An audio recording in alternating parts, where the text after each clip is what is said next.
Conheça a fascinante história de Gengis Khan, o homem que mudou o curso da história. Seu nascimento por volta de 1167, embora algumas fontes apontem entre 1155 e 1162, marcou um período de transformações profundas no século XII. Seu nome verdadeiro, Temujin, carrega consigo mistérios que ainda intrigam historiadores.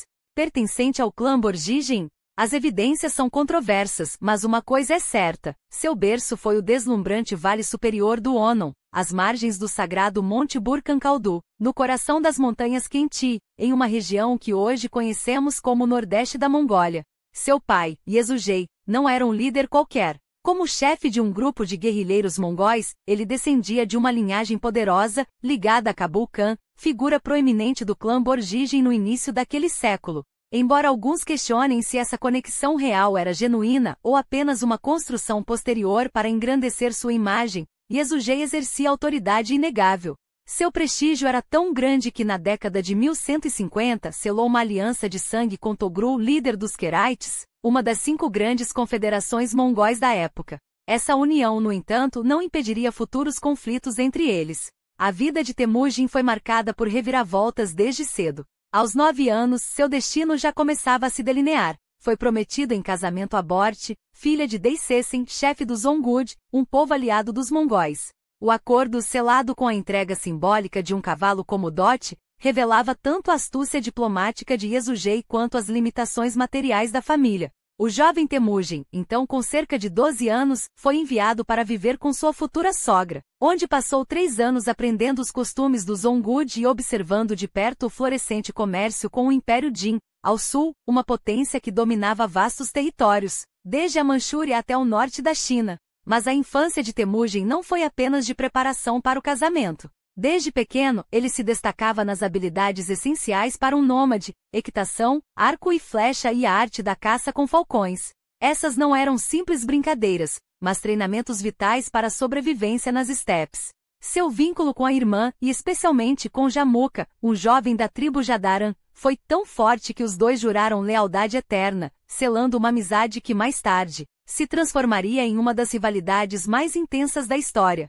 O cenário em que Temujin cresceu era um caldeirão de tensões e oportunidades.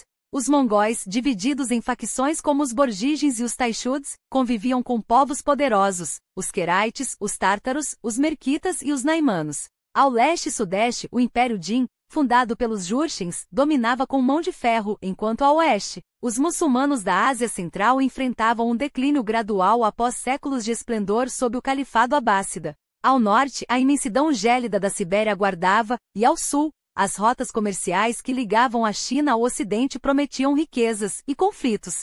Foi nesse mundo de alianças frágeis e traições constantes que Temujin deu seus primeiros passos. A morte de Yesugei, envenenado por tártaros durante um banquete, deixaria o jovem órfão e sua família à mercê de inimigos. Mas essa adversidade, longe de destruí-lo, forjaria nele a determinação que um dia transformaria um menino das estepes no maior conquistador que o mundo já viu.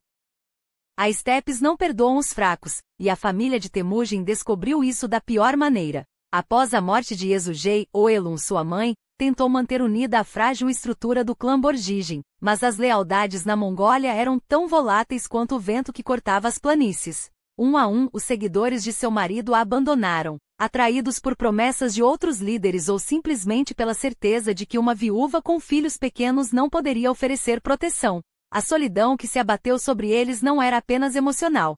Era uma sentença de morte lenta. Sem rebanhos, sem aliados, reduzidos a caçar pequenos animais e pescar nos rios gelados, a sobrevivência se tornou uma batalha diária. Khazar, o irmão mais velho de Temujin, era o mais habilidoso com o arco, mas até sua destreza não conseguia encher os estômagos vazios por muito tempo. A fome os tornava desesperados e o desespero, cruel. Em um dia como qualquer outro, quando a sorte lhe sorriu com a captura de um peixe grande o suficiente para alimentar a todos, a tensão entre os irmãos explodiu. Belgunudei e Bekter, os meio-irmãos mais velhos, roubaram a presa de Temujin e Khazar. Não era apenas um ato de ganância, era uma afronta, uma declaração de que na hierarquia da sobrevivência, eles estavam no fundo. Temujin não esqueceria. Mas a vingança não veio com palavras, e sim com uma flecha. Enquanto Bekter caçava, distraído, Temujin o abateu com um único disparo. Não houve remorso nem hesitação. A estepes ensinava uma lição clara: ou você é o caçador, ou será a presa. O Elum, apesar do choque, entendeu. Seu filho não era mais uma criança, era um lobo aprendendo a mostrar os dentes. A tragédia, porém, não terminaria ali. Os Tashiuds, o clã que envenenara Yesugei, viram em Temujin uma ameaça em potencial. Sob o pretexto de vingar a morte de Bekter, afinal, sangue chamava sangue, eles o capturaram. O jovem foi acorrentado com um cangue de madeira, um dispositivo que o forçava a curvar-se como um animal, impossibilitado até de se alimentar sozinho. Por dias foi arrastado de acampamento em acampamento, humilhado, espancado, deixado à mercê do sol e do frio. Mas as estepes também forjam resistência. Temujin esperou. E quando a oportunidade chegou, um guarda descuidado, uma sombra na noite, ele escapou, rastejando como uma serpente até a liberdade. Sozinho, ferido e faminto, sobreviveu 6 dias escondido nos bosques antes de ser encontrado por Sorganshira, um aliado da família Borjigin. O resgate não foi um ato de caridade, mas um investimento. Sorganshira via em Temujin o fogo que ainda ardia nos olhos de Yesugei. Quando o jovem voltou para sua mãe e irmãos, não trouxe apenas a notícia de sua sobrevivência, trouxe uma promessa silenciosa: nunca mais seriam vulneráveis. Mas a pobreza ainda os asfixiava. Dos 9 cavalos que restavam do rebanho de Yesugei, 8 foram roubados pelos Tashiuds. A perda não era apenas material, era uma declaração de guerra. Temujin, porém, não se curvou. Com o último cavalo, um garanhão magro mas de espírito indomável, ele partiu em perseguição. Não sozinho, no caminho cruzou com Bort, um jovem guerreiro da tribo Ongirat que se juntou a eles sem hesitar. Juntos invadiram o acampamento Taishiud sob a cobertura da noite, recuperando não apenas os cavalos, mas também a honra perdida. O líder da perseguição, um Taishiud arrogante que avançara à frente de seus homens, pagou com uma flecha nas costas pelo seu descuido. Esse foi o primeiro golpe de um homem que aprenderá que a justiça nas estepes não era concedida, era tomada.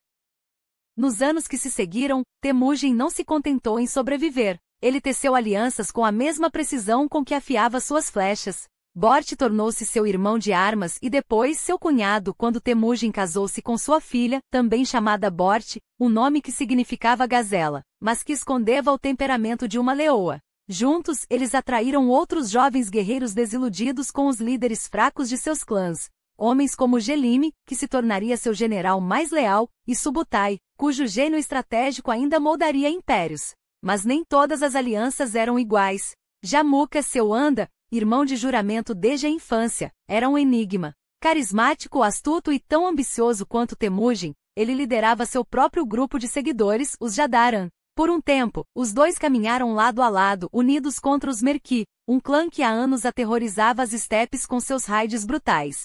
A vitória foi doce, mas efêmera. Quando Bort, a esposa de Temujin, foi sequestrada pelos Merki como despojo de guerra, foi Jamuka quem o ajudou a resgatá-la. Mas a gratidão não apaga a desconfiança. Ambos sabiam que cedo ou tarde, apenas um deles poderia governar a Mongólia. E Temujin não pretendia ser o segundo. Temujin não sonhava pequeno. Sua visão transcendia as rivalidades tribais, ele queria unificar as estepes sob um único estandarte, forjar um império onde antes havia apenas clãs dispersos e guerras sem fim. E enquanto muitos líderes se contentavam com o poder que já tinham, ele entendia que a verdadeira grandeza não se media por títulos, mas pela capacidade de inspirar lealdade inquebrantável. Os Borjin, seu clã, já atraíam seguidores como um imã atrai malha de ferro. Entre eles, jovens promissores como Gezi, um guerreiro das florestas do norte, e Subed, seu irmão de apenas 10 anos, cuja determinação precoce anunciava um futuro como um dos mais temidos estrategistas das estepes. Temujin sabia reconhecer talento e sabia, acima de tudo, como transformá-lo em força. Mas o destino não costuma apresentar vitórias sem antes testar a resiliência. Em 1186, quando Bort deu à luz seu terceiro filho, Joshi, o futuro parecia promissor. Os seguidores de Temujin, reconhecendo sua liderança, o proclamaram Khan de seu povo. Porém, a ascensão dos Borjin foi abruptamente interrompida. No ano seguinte, em Dalam Baljut, as forças de Jamuka esmagaram as de Temujin em uma batalha que poderia ter sido seu fim. Derrotado, traído por alguns de seus próprios parentes, Temujin viu seu exército se desintegrar. Os poucos que permaneceram leais foram obrigados a fugir, buscando refúgio no Império Jin, onde a humilhação da derrota ardia como uma ferida aberta. Por anos, ele desapareceu. Alguns diziam que havia sido abandonado até pelos deuses. outros que sua estrela havia se apagado para sempre. Mas Temujin não era homem de se render ao esquecimento. Enquanto Jamuka consolidava seu poder, aliando-se a Toril, o Khan dos Querites, Temujin observava, aprendia, esperava. E quando a oportunidade surgiu, em 1195, ele voltou, não como um fugitivo, mas como um estrategista implacável. A discórdia entre os Jin e os Tatars foi o catalisador que precisava. Temujin, sempre hábil em transformar conflitos alheios em vantagem própria, aliou-se aos Jin.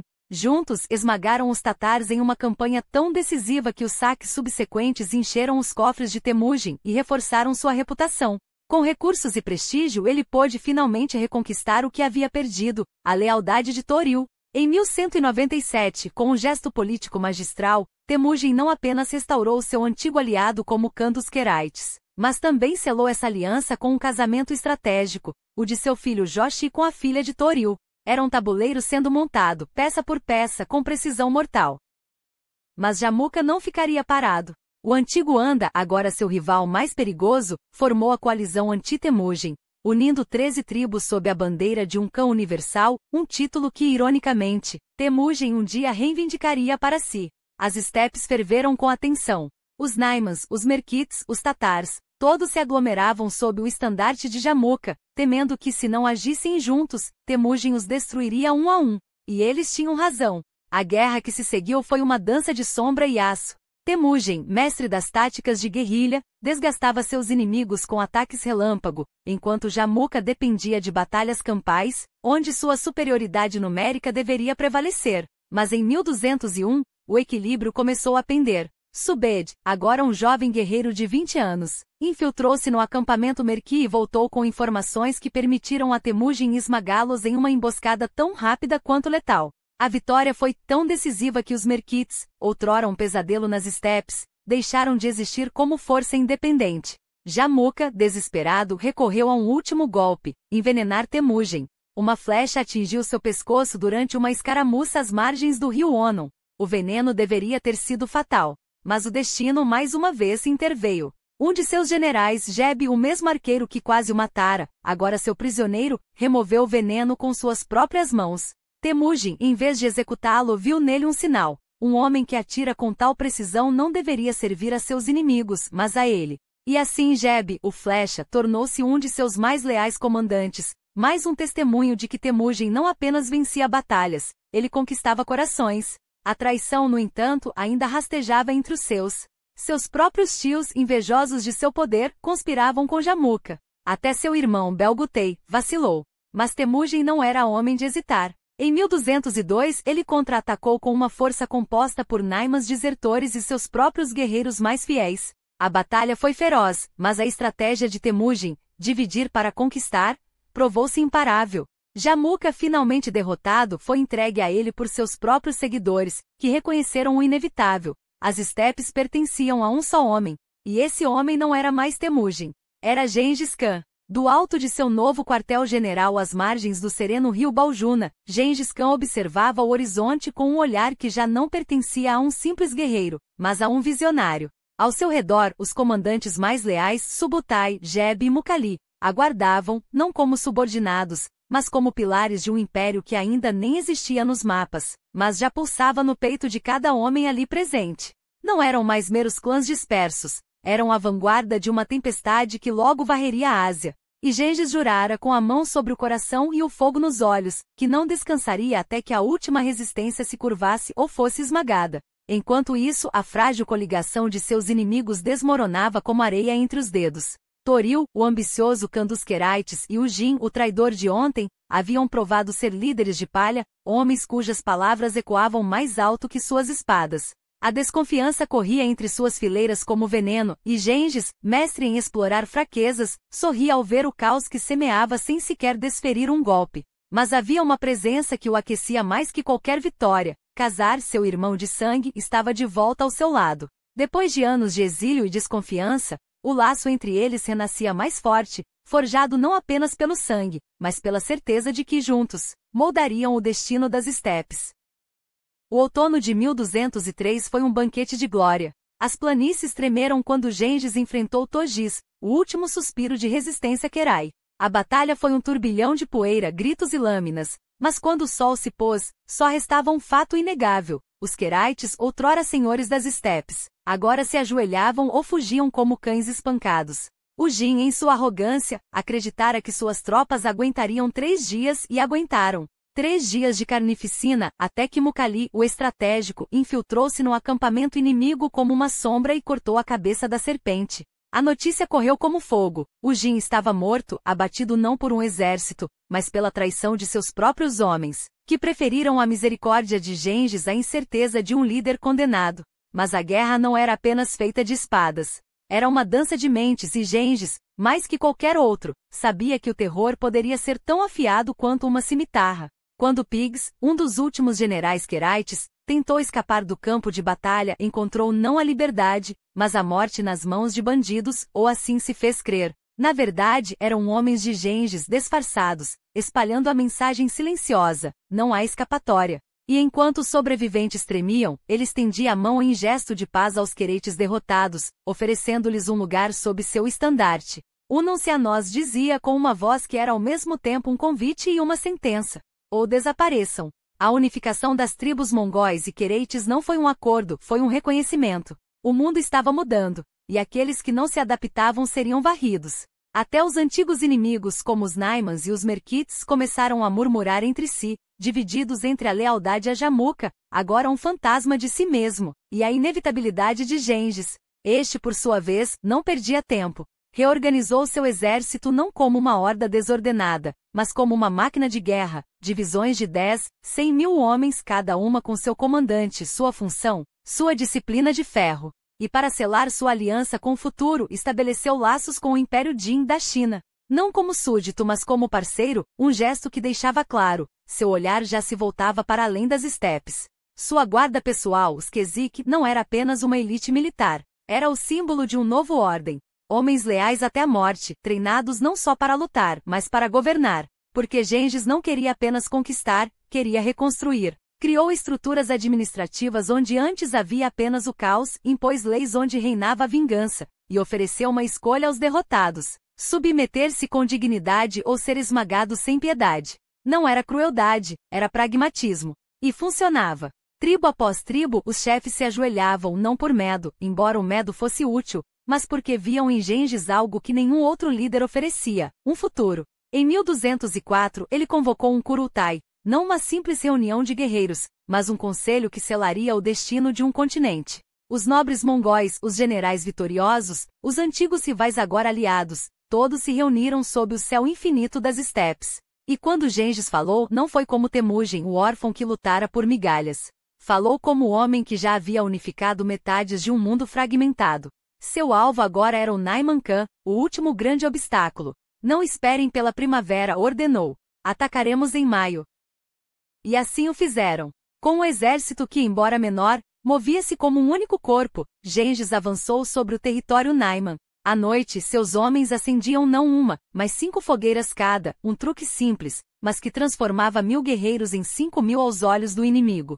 Ta'an Khan, o orgulhoso líder Naiman, caiu na armadilha. Ao ver o que acreditava ser uma força esmagadora, recuou para as montanhas Altai, terreno que julgava impenetrável. Mas Gengis não lutava apenas com espadas, lutava com a terra, com o vento, com a paciência de um caçador que sabe quando esperar a presa se cansar. Por meses, os 2 exércitos dançaram uma valsa mortal, os Naimans confinados nas alturas, os mongóis cerceando-os como lobos. Até que em um dia fatídico aos pés do Monte Nayu, Ta'an Khan, exausto e sem opções, desceu para a batalha final. Gengis não lhe ofereceu misericórdia, ofereceu uma escolha: rendam-se, e seus homens viverão. Resistam, e não restará nem seu nome para ser lembrado. Ta'an, em sua teimosia, escolheu a glória vazia. Morreu como viveu, sozinho, cercado pelos corpos de seus homens, com uma flecha mongol cravada em seu peito. Com sua morte, o último grande Khan das estepes desapareceu. Os Naimans, outrora orgulhosos, agora se curvavam ou fugiam para o exílio. E Jamuka, o antigo irmão de sangue, o rival que um dia quase o destruíra, agora era um homem quebrado, traído até por seus últimos seguidores. Capturado por seus próprios homens, que preferiram o ouro de Gengis à lealdade a um perdido, foi levado acorrentado perante o homem que havia desafiado. Gengis poderia tê-lo executado ali mesmo, como exemplo. Mas não. Em um gesto que ecoaria pela história, ofereceu a Jamuca uma morte honrosa, sem sangue, sem humilhação. Você foi meu irmão, disse. Morra como um guerreiro, não como um traidor. Jamuca aceitou. E com sua última respiração, levou consigo a era dos pequenos cãs, dos reinos divididos, das guerras sem propósito. Porque em 1206, quando Gengis convocou outro Kurultai, desta vez não para planejar uma batalha, mas para coroar um império, o mundo soube. Algo novo havia nascido. Os nobres mongóis, unidos pela primeira vez sob um único estandarte, proclamaram não um rei, não um Khan qualquer, mas Gengis Khan, o governante universal. Alguns traduziriam seu nome como Feroz Senhor, outros como o Oceano Inconquistável. Mas a verdade era mais simples e mais aterradora. Ele não era mais um homem. Era um destino. E o destino não pedia permissão. Ele simplesmente chegava. Não houve coroação por graça divina, nem concessão de um trono por benevolência.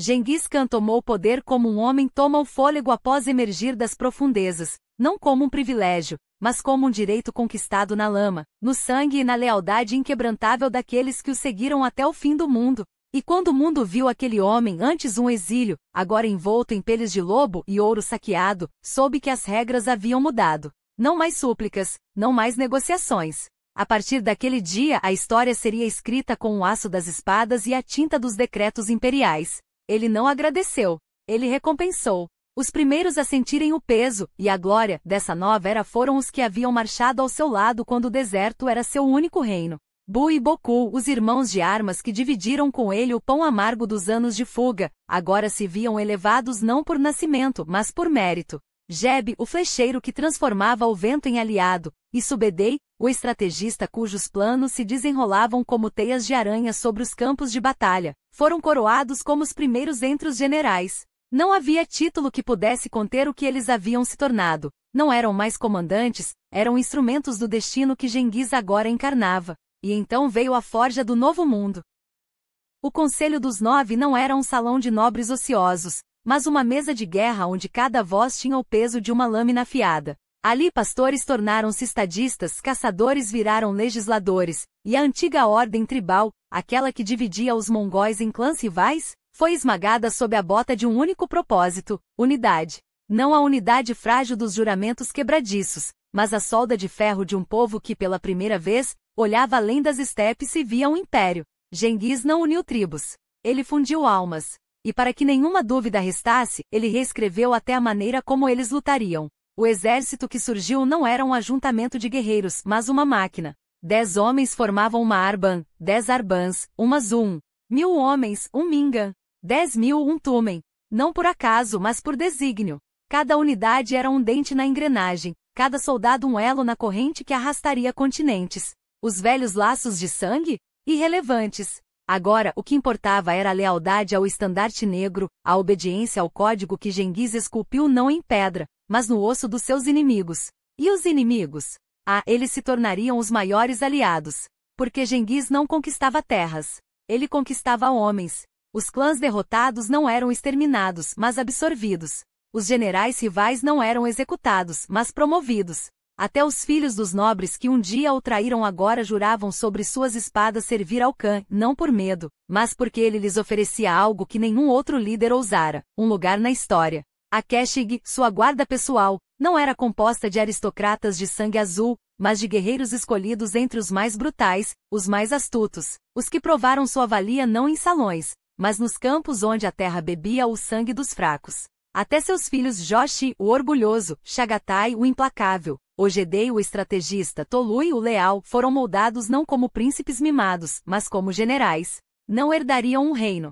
Conquistariam um. E quando os murmúrios de ciúme surgiram entre eles, quando as ambições ameaçaram rachar a unidade que tanto custará construir, Gengis não os acalmou com palavras. Ele os enviou para a guerra. Porque um império não se governa com beijos, mas com provas de fogo. E o fogo estava apenas começando. Porque enquanto os outros impérios se perdiam em burocracias e intrigas de corte, Gengis esculpia as leis de seu povo com a mesma precisão com que afiava suas flechas. O Iasa, o grande código, não era um conjunto de sugestões. Era a lei. Roubar? Morte. Mentir? Morte. Trair? A morte seria um alívio. Mas proteger um estrangeiro sob seu teto? Isso era sagrado. Comerciar com mercadores de terras distantes? Uma bênção. Porque Genghis não queria súditos. Ele queria parceiros. E assim, enquanto os templos budistas ecoavam com cânticos e as mesquitas se encheavam de fiéis, enquanto os cristãos nestorianos rezavam e os xamãs invocavam os espíritos, o Khan decretou que todos acreditem no que quiserem, desde que pagassem seus tributos, desde que obedecessem, porque a fé era assunto entre o homem e seus deuses, mas a lealdade, essa era só dele. E para aqueles que duvidavam, para os reinos que riam das hordas bárbaras, Genghis tinha uma resposta simples, gravada no couro dos tambores de guerra. Vocês ainda não nos viram. Eis o segredo que poucos ousam admitir. Genghis não conquistou o mundo apenas com espadas e flechas. Conquistou com uma astúcia que fazia os inimigos acreditarem que estavam vencendo, até o momento em que percebiam tarde demais que haviam caído em sua própria armadilha. Imagine a cena. Os exércitos adversários, inflados por sua superioridade numérica, avançavam em formação cerrada, certos de que esmagariam aqueles bárbaros desorganizados. Mas então, como por magia, as linhas mongóis recuavam. Não em debandada, não em pânico, mas com uma precisão calculada, como se o próprio vento os guiasse. Os inimigos, seduzidos pela ilusão da vitória fácil, quebravam fileiras, lançavam-se em perseguição desordenada, e só então viam o que os esperava. Porque a estepe não perdoa os imprudentes. De repente o chão tremia sob os cascos de milhares de cavalos que surgiam dos flancos, como fantasmas materializados do nada. Os arqueiros mongóis, montados em seus ágeis garanhões, disparavam flechas em arco enquanto galopavam em círculos concêntricos, chovendo morte sobre alvos que nem sequer sabiam de onde vinha o ataque. E quando o caos já havia se instalado, quando o medo paralisava os corações, eis que a cavalaria pesada, os mangudai, os homens da frente, arremetia como uma lâmina em chamas, partindo a resistência ao meio. Era a arte da guerra levada à perfeição, não pela força bruta, mas pela inteligência que transformava a fraqueza aparente em vantagem letal. E as mulheres? As mulheres eram tão parte dessa máquina de conquista quanto os homens. Não como espólios passivos, mas como estratégias vivas. Genghis sabia, um império não se constrói apenas com territórios, mas com laços. Cada aliança selada com um casamento, cada concubina de sangue nobre que entrava em seu ordo era uma ponte para novos povos, uma garantia de que suas futuras gerações carregariam não só seu nome, mas seu legado nos ossos. Os genes não mentem. Hoje, 1 em cada 200 homens no mundo descende daquele que foi, talvez, o maior estrategista genético da história. 16 milhões de almas, espalhadas dos confins da Ásia às planícies da Europa, carregam em seu DNA a marca do homem que entendeu, antes de todos, que o poder não se herda, se semeia. E enquanto os cronistas ocidentais torciam o nariz para seus costumes bárbaros, Genghis aperfeiçoava o que nenhum rei europeu ousaria: um exército que se movia mais rápido que as notícias de sua chegada. 7 cavalos por guerreiro, montarias treinadas para aguentar marchas de 65 miles por dia, trocadas em pleno galope sem que o ritmo da batalha sequer vacilasse.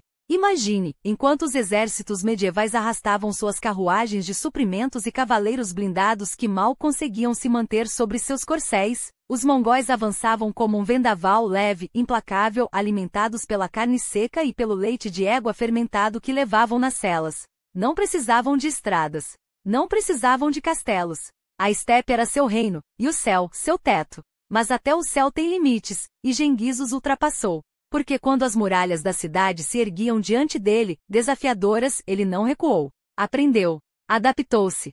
Roubou os conhecimentos dos chineses, dos persas, dos árabes, e os fundiu em algo novo. Uma arte de cerco que transformava fortalezas inquebráveis em montes de escombros.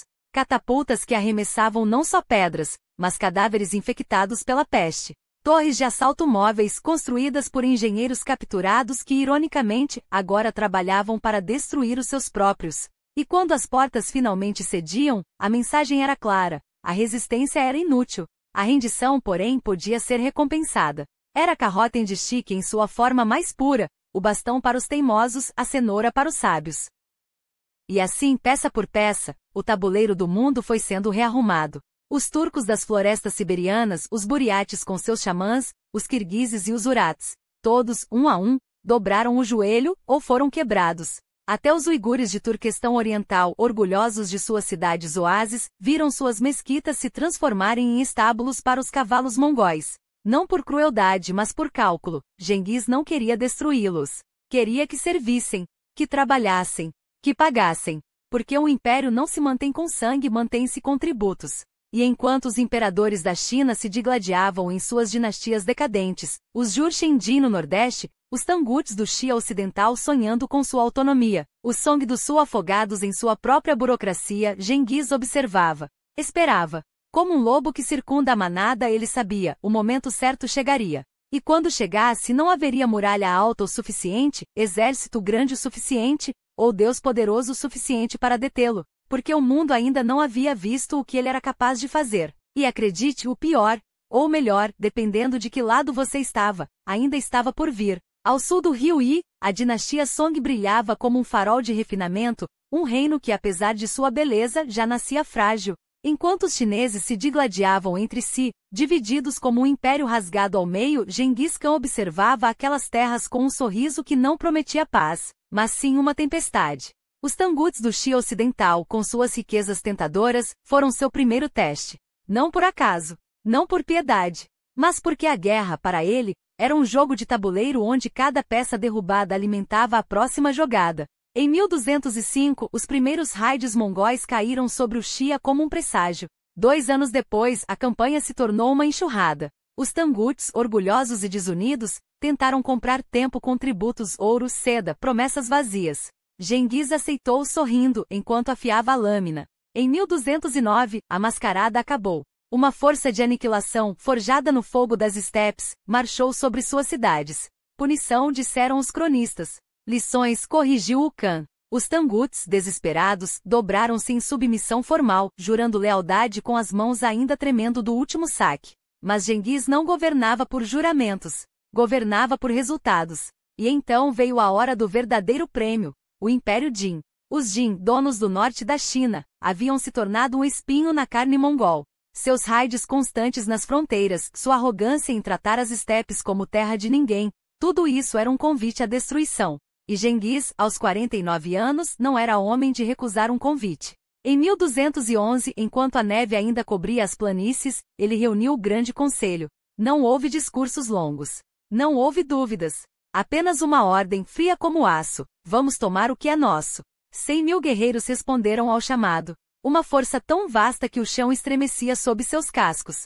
Genghis dividiu seu exército em 3 garras. Jeb e Subutai liderando a coluna leste, ele próprio no centro ao lado de Mukali, e seus 3 filhos, Joshi, Chagatai e Ogedei, comandando o flanco oeste. O plano, não apenas vencer, esmagar, quebrar a vontade dos Jin antes mesmo que soubessem que a batalha havia começado. Os chineses, confiantes em suas muralhas e números, formaram 2 exércitos para enfrentá-los. Um para o ataque frontal, outro para proteger o flanco direito. Genghis riu. Porque a arte da guerra mongol não se resumia à força bruta, era um xadrez sangrento, onde cada movimento do inimigo era previsto, explorado e virado contra ele mesmo. Enquanto os Jin se concentravam no centro, Mukali e seus cavaleiros contornaram as montanhas, emergindo como fantasmas atrás das linhas inimigas. O comandante Jin, percebendo tarde demais o cerco, tentou se agarrar a um desfiladeiro estreito, como se pedras pudessem deter o que já estava escrito. Não deram. Os mongóis desceram como uma avalanche, esmagando a retaguarda. O pânico se espalhou. A infantaria Jin, antes disciplinada, virou uma manada em fuga. E Genghis, implacável, avançou. 1 vitória. 2, 3. As cidades caíram como dominós. Os Jin, humilhados, recuaram para trás de suas muralhas, trancando os portões de Zhonggu, a futura Pequim, como se madeiras e ferro pudessem conter o inevitável. Jeb, mestre das artimanhas, fingiu um assalto direto ao passo estratégico, enquanto o verdadeiro golpe vinha por trás. A guarnição foi aniquilada antes que soubessem que estavam mortos. Mas Zhonggu resistiu. Não por muito tempo. Quando o inverno de 1211 chegou, os mongóis recuaram, não por derrota, mas por cálculo. Deixaram para trás uma China setentrional arrasada, campos queimados, cidades reduzidas a cinzas. Os Jin, agora um império de sombras, imploraram por paz. Genghis, magnânimo em sua vitória, ofereceu termos. Eles aceitaram, claro, como sempre aceitavam, porque ainda não entendiam. Aquilo não era o fim, era apenas o começo. A paz era apenas uma pausa, um suspiro entre golpes. Enquanto os Jin se apegavam à ilusão de um tratado, Genghis já traçava o próximo movimento. Os saques não eram apenas vingança, eram lições. E em 1212, a lição recomeçou.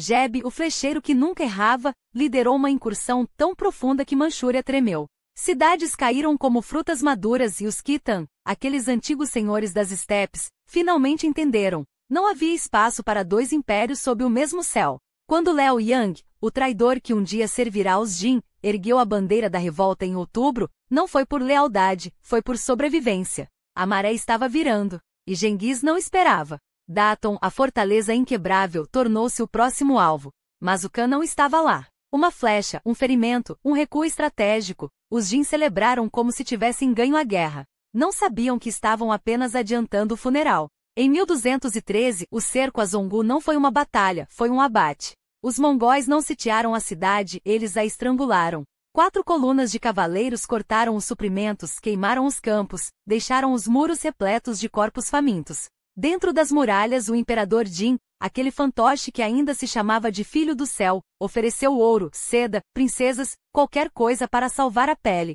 Genghis aceitou. Não por piedade, mas porque o império não se conquista com espadas sozinhas. Às vezes, é preciso deixá-los se enforcarem com suas próprias promessas. E então veio a traição. O Shu, o regente, aquele que deveria ser o salvador, foi esfaqueado nas costas pelo próprio vice. Beijing caiu. Não uma, mas 2 vezes. Os mongóis não precisavam mais derrubar portões, os Jin os abriam por dentro. O exército de guarnição, aqueles que juraram proteger o trono, trocaram suas armas por moedas mongóis. O imperador fugiu para Kaifeng, arrastando consigo os restos de um império que já era cinzas. E Genghis sorriu, porque agora a China do Norte não tinha mais donos, tinha um novo senhor. Mas a fome não escolhe lados. Os campos arrasados, os celeiros vazios, os rios entupidos de cadáveres, era isso que restava da paz. Os mongóis não queriam apenas vitória, queriam submissão absoluta. E quando a submissão não veio, voltaram. Samuka, o general que não conhecia medo, liderou o assalto final. Dentro de Beijing, os sitiados comiam ratos, depois couro, depois uns aos outros. Fora, os mongóis esperavam. Não com pressa, com paciência de predador. Em maio de 1215, a cidade caiu. Não por uma batalha épica, mas porque não havia mais ninguém para lutar. As ruas estavam silenciosas. Os sobreviventes esqueléticos olhavam para os cavaleiros mongóis não com ódio, mas com um alívio doentio. Finalmente estava acabado. Mas Kaifeng ainda respirava. E Genghis não deixaria pedra sobre pedra. Mughal, o braço direito do Khan, recebeu ordens claras. Queime tudo. Exércitos foram enviados. Aliados foram comprados. Os Tangut, aqueles traidores oportunistas, juntaram-se à dança da destruição. Os campos ao redor de Kaifeng viraram desertos. Os rios veneno. E quando o imperador Jin, aquele covarde que trocara uma capital por outra, tentou negociar mais uma vez, Mughal riu. Não havia mais negociações. Havia apenas o fim. Em 1216, Genghis voltou para casa. Não por derrota, mas porque a China do Norte já não existia. Era terra mongol agora. E Mughal ficou, com 70.000 homens, com 100.000 depois, com a missão de transformar cinzas em obediência. Ele não perdeu uma única batalha. Não porque fosse invencível, porque seus inimigos já estavam mortos antes de começar. E enquanto o Sul ainda se debatia, enquanto Kaifeng ainda sonhava com resistência, as notícias chegavam do Oeste. Karaktai, um império fraco, governado por um usurpador chamado Kushlug, um homem que ousara se chamar Khan. Genghis ouviu, sorriu, e enviou 20.000 homens. Não para conquistar, para apagar. O ar do mundo islâmico, sufocado sob o jugo de tiranos e falsos profetas, finalmente respirou. Os mongóis não vieram como conquistadores, vieram como libertadores. Onde os khovarasmianos impunham sua lei com ferro e fogo, Genghis Khan trouxe uma só palavra, justiça. E justiça para ele não era um conceito abstrato. Era uma lâmina afiada, uma promessa escrita em sangue e cinzas. A vitória sobre as forças de Kushlug não foi apenas um triunfo militar. Foi um sinal. Quando Jeb e Subutai entraram em Balazagun, as portas se abriram sem resistência. Os mercadores muçulmanos, há anos esmagados por impostos e perseguições, saíram às ruas não com medo, mas com esperança. Eles viram nos estandartes mongóis não a sombra da morte, mas a luz de um novo amanhecer. E quando Genghis proclamou em 1218 que todos os credos seriam respeitados sob seu domínio, não foi um gesto de clemência, foi um aviso. Um aviso de que o velho mundo, podre e dividido, estava prestes a ser varrido. Enquanto isso, Kushlug, o usurpador, o falso Khan, corria como um rato envenenado. Fugiu para as montanhas de Badakhshan, perseguido não por um exército, mas por uma ideia, a ideia de que nenhum traidor, nenhum tirano, escaparia do jugo de Genghis. Quando Jeb o alcançou nas planícies afegãs, não houve batalha. Não houve negociação. Houve apenas o silêncio que precede o golpe final. A cabeça de Kuchlug rolou e, com ela, o último suspiro de um império que ousara desafiar a ordem celestial. Mas o Ocidente ainda não havia aprendido. Enquanto a China ardia em chamas controladas, enquanto os generais de Genghis apertavam o cerco sobre as cidades rebeldes do sul, seus olhos já se voltavam para o horizonte. Para o Khwarasmiano. Para o império de Ala ad-Din Muhammad II, o Shah que se julgava intocável. Os mongóis não pediram permissão. Não enviaram embaixadores com joelhos dobrados. Enviaram mercadores.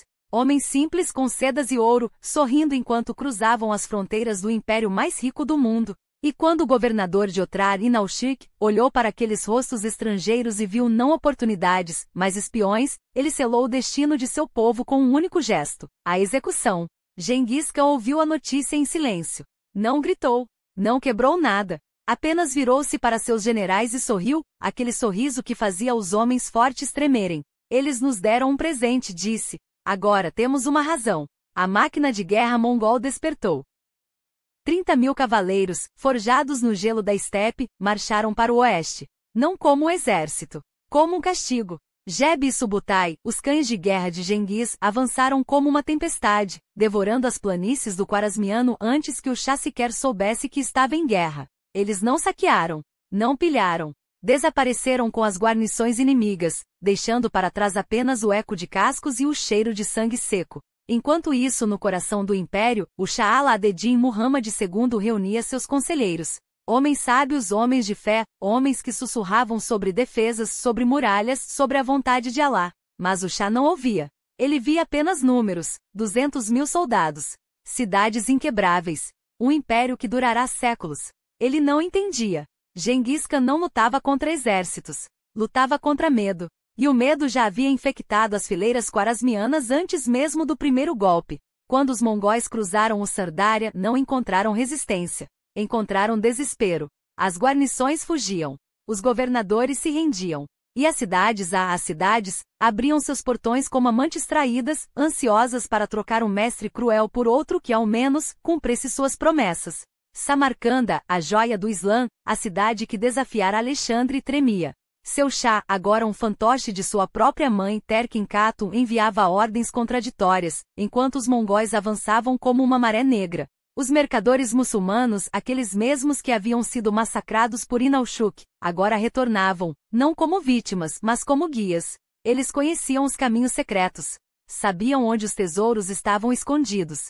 E acima de tudo lembravam. Genghis não precisava de espiões. Ele tinha a história do seu lado. E quando, em outubro de 1219, seu exército principal, 100.000 homens, uma força que fazia os exércitos do Shah parecerem crianças brincando de guerra, chegou às portas de Otrar, não houve cerco. Houve um espetáculo.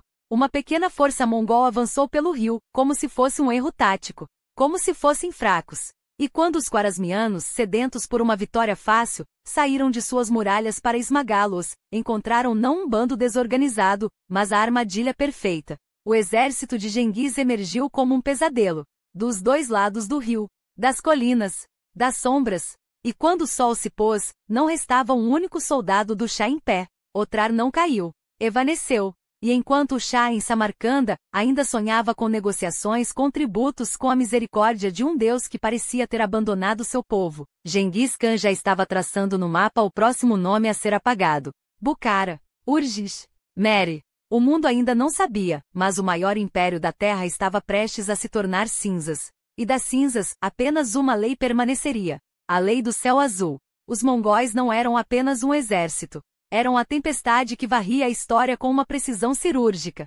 E quando Genghis Khan compreendeu que o Shah não passava de um homem cego, preso às ilusões de um poder que já não existia, não caiu na armadilha da arrogância. Não, ele era sábio demais para isso. Com a calma de quem já viu o futuro, instruiu seus filhos. Não subestimem o inimigo, mas também não permitam que ele os distraia. A vitória não é um presente, é uma conquista. E assim, enquanto o Shah clamava por apoio, enquanto seus generais se perdiam em discussões vãs, os mongóis avançavam. Não como um bando de saqueadores, mas como uma máquina de guerra perfeita forjada no fogo das estepes. As cidades chinesas já estavam atrás deles, conquistadas, pacificadas, integradas ao império que nascia. E o que os quaresmianos viam agora não era um cerco. Era algo que nunca haviam imaginado, uma guerra sem piedade, sem tréguas, sem a ilusão de que bastaria resistir um pouco mais.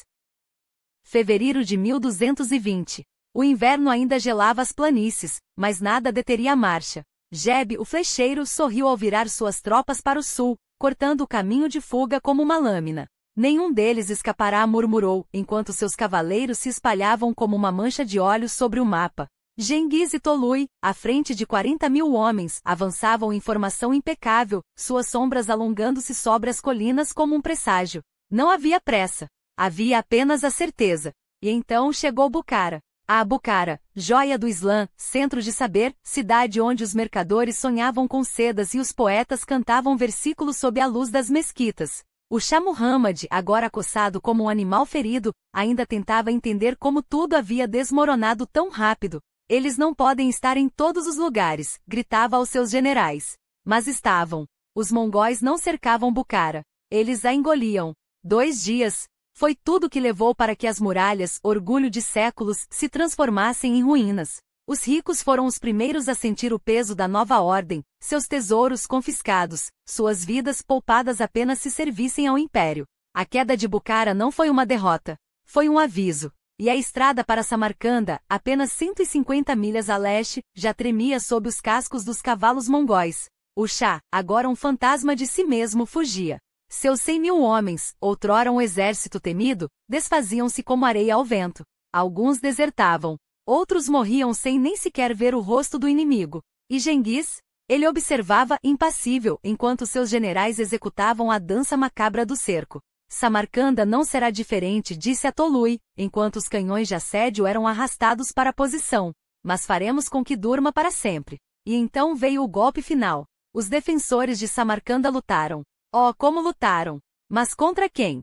Contra uma legião que não conhecia medo, que transformava prisioneiros em escudos humanos, que avançava sobre montanhas de cadáveres como se fossem degraus para a glória. Chagatai e Ogedei estavam lá, lado a lado, apesar das rivalidades que feriam como espinhos. Hoje somos irmãos, rosnou Chagatai, enquanto as catapultas lançavam fogo sobre os telhados. Amanhã, veremos. O Shah Muhammad, o grande soberano que um dia sonhara desafiar o céu, morreu sozinho, em uma ilha perdida no Mar Cáspio, devorado pela febre e pela vergonha. Seus filhos, um deles, Jalal ad-Din, ainda tentaria resistir. Os outros, ou caíram sob as lâminas mongóis, ou se curvaram, jurando lealdade ao homem que agora ditava o destino do mundo. E enquanto as chamas consumiam Merv, enquanto Nishapur e Herat eram reduzidas a escombros, enquanto os rios de Corásmia corriam vermelhos, Genghis Khan olhava para o horizonte. A Índia? Talvez. Mas não agora. Havia outros reinos a quebrar, outras dinastias a apagar do livro dos tempos. Porque a lei do céu azul não conhecia limites. E o mundo, tremendo, começava a entender que não havia escapatória. Mas as montanhas do Hinduco não seriam testemunhas de uma mera revolta mal planejada. Os povos de Khorasan, com suas fortalezas cravadas nas alturas como garras de águias, resistiram com uma ferocidade que até mesmo os céus admiraram. Merv, com seu coração indomável, viu suas muralhas caírem, mas não sem antes arrancar dos mongóis cada gota de suor e sangue que a terra pudesse absorver. E quando o relógio marcava 12 horas e 23, hora em que os últimos suspiros de resistência deveriam se apagar, o império já havia provado que a chama da rebeldia não se extingue sem deixar cicatrizes. A Ásia Central, agora uma tapeçaria bordada com o símbolo do lobo cinzento, estendia-se aos pés de Genghis como um troféu. Do Irã de hoje às estepes do Cazaquistão, das planícies do Turcomenistão aos vales do Tajiquistão, cada palmo de terra sussurrava o nome do Khan. E enquanto os exércitos de Jeb e Subedei teciam a mais audaciosa das campanhas, uma investida que faria até os ventos da história arrepiarem-se, o mundo assistia, atônito, à dança mortal de 20.000 cavaleiros cortando o coração da Comânia como uma lâmina quente na manteiga. Foi em 1221, quando o pó de Muhammad II ainda pairava sobre o ar de Corásmia, que Subedei recebeu a bênção do Khan. Seu destino? As estepes russas, onde os comanos, orgulhosos senhores das planícies, acreditavam estar a salvo. 3 dias, disseram os mensageiros mongóis, com um sorriso que escondia mais promessas do que ameaças. 3 dias para escolher entre a submissão e o esquecimento. Tabriz, com seu governador Aban, curvou-se sem hesitar, oferecendo tributos como um amante que implora perdão. Outros, porém, optaram pela espada. E então veio a Geórgia. A Geórgia, terra de vinhedos e guerreiros, onde os mongóis encontraram não um inimigo, mas um espelho. Os georgianos lutaram como leões, mas quando a poeira baixou, foi Subedei quem ditou os termos da rendição. Vocês são fortes, teriam dito os generais mongóis, mas a força sem estratégia é apenas um grito no vento. E assim, enquanto o Cáucaso sangrava, Jeb e Subedei voltaram seus olhos para o norte, onde os príncipes russos, divididos como sempre, não tinham ideia do furacão que se aproximava. Os comandos, em sua arrogância, reuniram 2 exércitos. 2. Como se números pudessem deter a tempestade. Na margem do rio Cauca, em maio de 1223, o chão tremeu não com o troar dos cascos, mas com os silêncios que precedeu o massacre. Quando a poeira assentou, os russos entenderam tarde demais que não estavam lutando contra homens, mas contra a própria vontade do céu azul. A vitória mongol foi tão esmagadora que até os cronistas de Novgorod, milhas ao norte, tremiam ao registrar: eles não são como nós, eles não têm piedade. E eles voltarão. E voltaram. Não naquele momento, o destino ainda reservava a Genghis uma conta a acertar com os Tangutes, aqueles traidores que ousaram desafiar a palavra do Khan. Mas em 1237, quando os ventos soprassem novamente do leste, a Europa lembraria do aviso escrito em sangue nas margens do Cauca. Enquanto isso, no coração da Ásia, o império se reorganizava. Jeb, o flecheiro que nunca errava, partiu para os campos eternos em 1224, deixando Subedei como o único mestre da guerra de longa distância. Genghis, porém, não descansava. Em fevereiro de 1225, suas hordas marchavam novamente, desta vez contra os Tangutes do reino de Xixia, aqueles mesmos que, em sua ingênua ambição, haviam se aliado aos Jin, inimigos jurados dos mongóis. Traição rosnou Khan, é a única ofensa que não perdoou. E quando as geleiras do Rio Amarelo racharam sob os cascos dos cavaleiros, quando Jongsin, a capital Tangut, ardeu como uma tocha nas mãos de Ogedei e Tolui, o mundo soube. Não havia muralha alta o suficiente, não havia inverno cruel o bastante, não havia Deus que pudesse salvar aqueles que ousassem desafiar a sombra de Genghis Khan, porque a lei do céu azul não conhecia misericórdia. E o mundo, agora de joelhos, começava a entender que a próxima tempestade já estava no horizonte. O senhor das planícies alagadas abandonou o cerco a Jung. Seu olhar, frio como o aço das estepes, varreu os rostos dos seus homens antes que se juntassem a ele. O verão de 1227 queimava a terra como um presságio quando as forças mongóis, sob seu comando, arrasaram os domínios Jin. Os Xes humilhados dobraram os joelhos. Mas a vitória tinha o gosto amargo da traição do próprio corpo. Aos 65 anos, o homem que havia domado continentes não conseguia domar a fraqueza. Uma queda do cavalo durante a campanha havia quebrado algo dentro dele, não seus ossos, mas o fôlego indomável que o mantinha erguido. A morte, que ele havia enviado a milhões, agora o espreitava com paciência de abutre. Às 12h27 do dia 25 de agosto, o céu azul chamou seu filho de volta. O grande Khan expirou entre os que juraram segui-lo até o fim do mundo. E o mundo tremeu. Nenhum lamento foi permitido. Nenhuma lágrima derramada em público. Os que conheciam o caminho de seu túmulo foram executados em silêncio, como manda a tradição, porque um império não se constrói sobre fraquezas, mas sobre mistérios inquebráveis. Seu corpo, envolto em seda e ouro, foi levado de volta à terra que o viu nascer, onde o deserto de Ordos engoliu seus restos antes que o sol de verão os reduzisse a pó. Os historiadores ainda sussurram sobre o local exato, como se o próprio chão temesse revelar o segredo. Mas que importa? Um túmulo não abrigava Genghis Khan. Seu legado era a tempestade que ainda assombrava o horizonte. Porque a morte de um homem não é o fim de um império, é apenas o início de outro capítulo. Ogodei, seu terceiro filho, herdou o trono como um fardo e uma bênção. Sob seu cetro, as hordas não conheceram repouso. A Pérsia caiu como trigo sob a foice. Bagdá, a joia do Islã, a cidade dos 1001 sonhos, seria reduzida a cinzas em 1258. Seus canais entupidos com os corpos dos sábios e poetas que ousaram desafiar a vontade mongólica. O califa, herdeiro de uma dinastia que brilhara desde o século VIII, seria pisoteado sob os cascos dos cavaleiros de Ulagu, neto de Genghis. E o sangue dos fiéis mancharia as páginas do Corão, enquanto as chamas devoravam a biblioteca da sabedoria, porque há conhecimento quando não serve ao poder, é apenas lenha para a fogueira.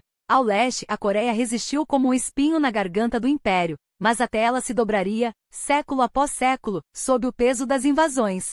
Ao oeste, as planícies da Hungria e da Polônia ainda ecoavam os gritos dos que fugiram das flechas mongóis. E no coração da Ásia, Gyuk, neto do Khan, ascendeu ao trono em 1246, não como um conquistador, mas como um consolidador, porque até os impérios precisam respirar entre uma guerra e outra. Mas foi Kubilai, outro neto, quem escreveu o epílogo dessa saga. De 1260 a 1294, ele reinou não apenas sobre as estepes, mas sobre a própria China, unificando-a sob a dinastia Yuan. Seu palácio em Cambali, onde hoje se ergue Pequim, era um espetáculo de ouro e seda, onde embaixadores de reinos distantes se curvavam diante de um trono que brilhava como o sol. Marco Polo, o veneziano audacioso, chegaria a essa corte e voltaria com histórias que a Europa acharia inacreditáveis: cidades de mármore, exércitos que se moviam como um só corpo, um império tão vasto que o próprio Deus parecia ter recuado diante dele. E no entanto, mesmo Kubilai, com toda sua glória, falharia onde seu avô jamais ousara. O mar engoliu suas frotas quando tentou conquistar o Japão, e os ventos divinos kamikaze salvaram a terra do sol nascente da fúria mongólica. Era como se o céu azul por uma vez tivesse virado as costas aos herdeiros de Genghis, porque o verdadeiro gênio do Khan não estava nas vitórias, mas na maneira como as teceu. Ele não conquistou territórios, ele conquistou homens. Uniu tribos que se degolavam há séculos sob uma única bandeira. Transformou pastores em generais, nômades em engenheiros de guerra. Roubou os segredos dos chineses, suas catapultas, sua pólvora, e os forjou em armas que quebrariam os muros de Bagdá. Criou um exército que não conhecia medo, porque o medo era um luxo que só os fracos podiam se dar. E quando o mundo olha para trás ainda hoje e pergunta, ele foi um herói ou um monstro? A resposta é simples como o aço de uma espada mongólica. Genghis Khan não era nem uma coisa nem outra. Ele era a tempestade. E a tempestade não se importa com os nomes que lhe dão, apenas com o rastro que deixa para trás. Ele governou com punho de ferro, e quando soltou suas legiões, não foi por piedade, foi porque o mundo ainda não estava pronto para o que elas poderiam fazer. As atrocidades? Sim, elas existiram. Mas não se engane, a história não é escrita com lágrimas, e sim com sangue e decisões que esmagam os hesitantes. Você quer pretextos para justificar o que não pode ser justificado? Não os encontrará aqui. A grandeza não pede permissão, ela toma. E quando Genghis Khan tomou, não deixou espaço para desculpas. O mundo tremeu e ainda treme porque a verdade é incômoda. Ele não veio para ser compreendido, veio para ser obedecido. E se você ainda duvida, pergunte aos impérios que caíram em semanas, às cidades que viraram cinzas em uma noite, aos reis que se ajoelharam sem nem sequer ver seu rosto. Eles saberiam responder melhor do que qualquer comentário na seção abaixo. A história não é um debate. É um veredicto. E o dele já foi dado.